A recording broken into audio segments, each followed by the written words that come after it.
Well, coming up on the next edition of Road to Glory, I am here at the Fitbox Fitness Studios in Chichester, and I'm here to talk to new Quest Boxing League signing George Bennett, who makes his debut on Saturday, November the 19th at the K2 Arena in Crawley in West Sussex. And George, bit of a long journey, I'm not going to lie, coming down to Chichester to see yourself, but I'm sure it'll be well worth it. So first and foremost, probably the easiest way is to introduce yourself. Tell us a little bit about yourself. Right, nice to meet you, Alan. So my name's George Bennett. I've been involved in boxing a long time, since I was about 15, 16. I started off amateur at St Gerard's in Chichester. Had 14 amateur fights back then. My coach always gave me a tough fight. It was never an easy contest. So my record was 14 fights, won 7, lost 7, all on points. So all really close fights. I believed I had quite a lot of potential. Unfortunately, back then I wasn't as dedicated. Like so many boxers, I was 19 years old. Stopped training for a while, and then by the time I got back into boxing, I was about 22, 23, just had my little girl, so things had changed then. Funnily enough, I was still very young, but at the time I thought I was too old to get back into amateur, so I got into unlicensed fighting. Over the years, I had a spell of, when I had a comeback fight, I had about 10 fights in a few years, quite a short space of time again, maybe slightly more than that. And since then I've had, I think it works out about 20 fights since I stopped my amateur boxing. Won most of those, couple of draws in there, a few draws with some good fighters. Jimmy Harrison, that used to fight for you, ex-amateurs. Andy Gattenby fought away on his show, took the fight on the day, had a good fight with him, got a draw. So I fought some decent quality guys, ex-amateurs, things like that, even in my unlicensed fights. And I've been concentrating on building my own business a lot of the time. In the last 10 years, I was just saying to you, Alan, obviously I've only had 3 boxing fights in the last 10 years, one of them being this year. I've been so busy with business, concentrating on that, but I've got to a point now, I'm 34, business is going really well. I still love boxing, I'm probably hungrier than I've ever been, really, because I've not got years left in me. I know I could I've got a good 2, 3, 4 years left of decent fighting. I won't drag it out. I just want good, hard quality fights. I've got a lot to prove to myself with it as well. It's, like I said, I've been quite busy doing this. I've had fights just to get my little fix here and there over the years. But now's the time for me to really see where I could have got and how good can I get. My experience is 10 times better than it was back in the day. I was very much just a forward fighter coming forward. Used to get caught quite a bit, but used to give plenty back as well. Sometimes I'd win, sometimes I'd lose. Since I've been more so in my 30s and I've been coaching a lot longer, I've realised there's a lot of other ways to box. And I've taught myself as well as teaching my boxers and even my clients that there's a lot more skill to it. As I say, the sweet science. I can fight on the back foot, I can fight on the front foot. If I want to slug it out with someone, I will. I've got a good chin, I've got power in both hands. I'm feeling very strong fighting at light heavyweight. It suits me. I'm quite lucky. I've been able to come up weight divisions. I'm still sparring light heavyweights, cruiserweights. Giving as good as I get, as they say. Feeling very confident, feeling strong, feeling fit. And we've still got just under 4 weeks, so it's all going really well. And I'm looking forward to sort of proving more than anything, proving to myself what I can do. But it'd be good to show other people as well, So. We spoke off camera before we started, and you were sort of saying, this is probably the longest fight preparation you've had for a fight for an awfully long time. You touched on it there. You had a few late call-ups, a few short notice fights, a lot of late call-ups, and a lot of inactivity. But I think you talked about kind of maturity there. That you've matured, the sort of elements of how to train, how hard you're training now, and when you were younger, you like to go in there, you like to just sort of slug it out, so to speak. Yeah. And does it feel now?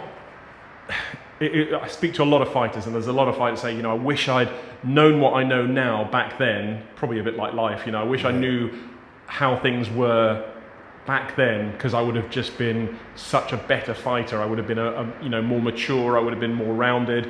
If I had the intensity and the sort of the work ethic back then, I could have gone sort of far in boxing. But for yourself now, how does that kind of maturity translate? Because you're saying, you were saying off camera, you're doing enough training, you're not overtraining, you're balancing it with strength and conditioning. But with that maturity, how has that affected how you train? What sort of training do you do? So my training, obviously, quite a lot of sparring at the moment, where we're 4 weeks out.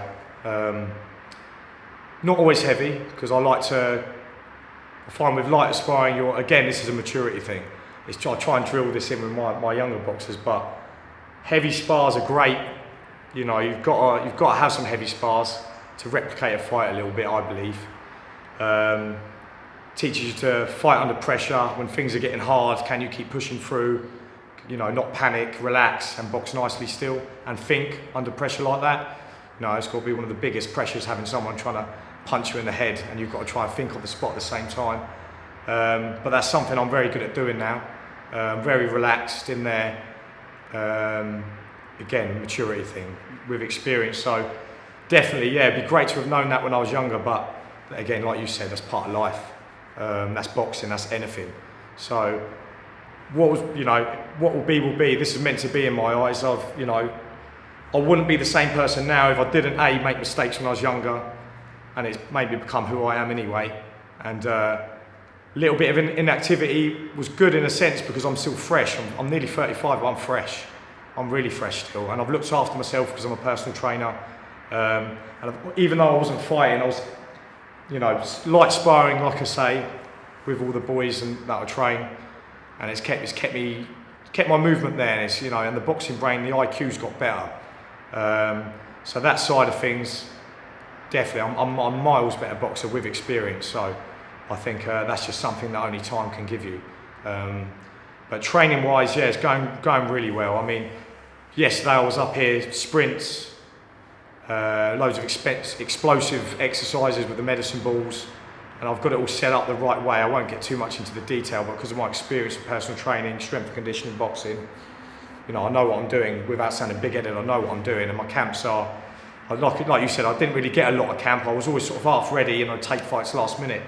But to have 8 weeks, I've had 8 weeks. I was on holiday when I took the fight. I went straight down the gym in the morning on holiday, and I knew exactly what I was doing. I've been doing a couple of full body strength sessions a week max, and then everything else is power, sprints, core, and then that's alongside of obviously a lot of skill training, pad work. I've got some brilliant coaches that I can ask to come in and train me as well. Loads of different local coaches. Even Saturday I was with my man Jermaine, he's a brilliant boxer from London, but coach as well. He's moved down here. We've met up over the last few years and he'll train each other. He's amazing. He's a top-notch coach. So he's been taking me on the pads, working things southpaw, orthodox, switching it up a little bit because I'm getting quite strong with southpaw as well as orthodox. So it's going to have his work cut out, Charlie Lee. I'm going to be a tricky opponent. I'll be switching, throwing punches from hard angles. I'll be coming forward, backwards. I'll be sussing him out, working him out. Training wise, as you asked, is going brilliant. It's, like you say, experience.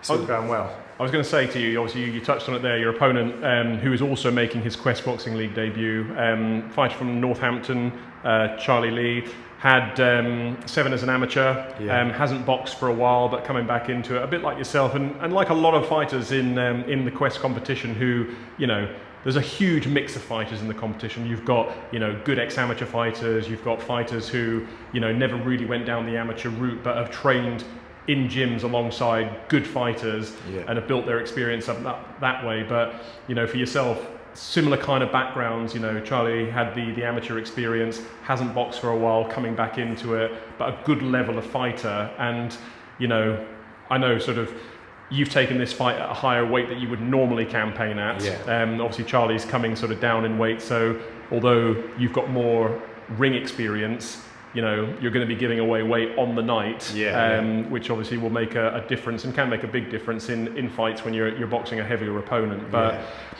from the brief sort of sparring footage that you saw of Charlie Lee, kind of give me some kind of idea of how you rate him as an opponent. Do you know what? The video, he looked like he was going quite light. He was with a bigger guy, so I'm guessing he wasn't trying to load up on the other guy. The other guy didn't look as experienced, but was bigger. So I think he was just working his skills a little bit. He looked like he moves really well, actually. As a coach, again, watching him, I thought, he's a decent fighter. Nice jab, head movement was good, foot movement was good. So he looks like he can move well. Obviously, being a bigger guy, naturally, he's going to have a bit of power in those hands. But I feel like just watching his video a little bit, even though it was only a light spar, there was things that I can expose a little bit. And to be honest with you, I'm very good at adapting. Even with the short three rounds that we've got, I'm very good at adapting. So first round, obviously, I'll have to make some adjustments early on. It's not a 12 rounder, so you don't have loads of time to do these things. But I'm a quick thinker, I'm quite bright in the ring and out the ring. So I'm sure I'm going to be able to suss things out a little bit. I'll use my knowledge. For me, without giving away too much of my game plan, try and figure things out a little bit in the first round at the start, but I'm going to be putting quite a lot of pressure on him. I'm not going to be hanging around too long to let the judges make a decision for me. I'm going to make sure that, you know, he's getting caught with some good shots so that the judges got no choice to lift my hand at the end. But yeah, full respect to Charlie, he looks a decent fighter. Again, he's got a bit more on me, like as you say, with weight and height. I know he's 6'1", but like I say, I'm used to fighting bigger guys, sparring bigger guys, always have since I was an amateur. I like getting underneath, moving my head, getting in close, you know, working that body, you know. They're without a doubt my best shots are my body shots with the most power anyway. But I've got the movement and I've got the straight punches to set up, getting inside and getting those shots in. So I'll be trying to close him down, definitely. He's bigger than me, I'd be stupid not to. But I'm fast enough that I can box on the outside a little bit with him too if I have to. Counter him when he's coming in, I'll fight on the back foot. Yeah, and like I said earlier, I can punch with both hands, especially now I'm a bit heavier. It's like I said, some people it suits going up, some people just never have been able to do it. Their power doesn't carry, or maybe their chin's not strong enough. I feel like my power, I was always very powerful at a lower weight, so I've still got power at this weight, but I've also got the speed of a lighter man, shorter man, the work rate. So when I'm sparring the boys in here, you know, I'd say my movement, you know, I'm moving a lot more than them, throwing more than them. They've got a bit more weight on me, but the power's still there, so, and I can take a good dig. He's gonna have to hit me very hard to hurt me, I'm telling you. You know, I've never been put down, never been knocked out, sparring or in a fight, so yeah, I can't see that being a problem unless he's really something special. I totally underestimated him. But if he's got power, that's fine. I'll deal with it, and I'll move and I'll box and I'll do what I have to do. I'll neutralise it somehow. I know what I've got to do when the situation arises. So yeah, I'm just very excited. It's going to be a good fight. I'm up for the challenge. He's a light heavyweight.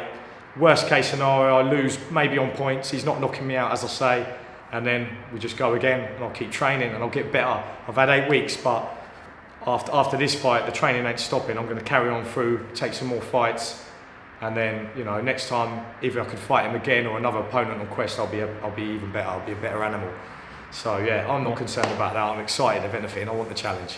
Well, you've definitely set it up. You've definitely sort of set it up amazingly. It's like I say, it is going to be a fantastic fight between you and Charlie Lee. I know that. So it's a pleasure talking to you. Thanks very much for your time. And as I say, we will be seeing you in the ring Saturday, November the 19th at the K2 Arena in Crawley in West Sussex. It's Chichester's George Bennett making his Quest debut, and we can expect some fireworks. Nice one, Alan. Cheers, mate.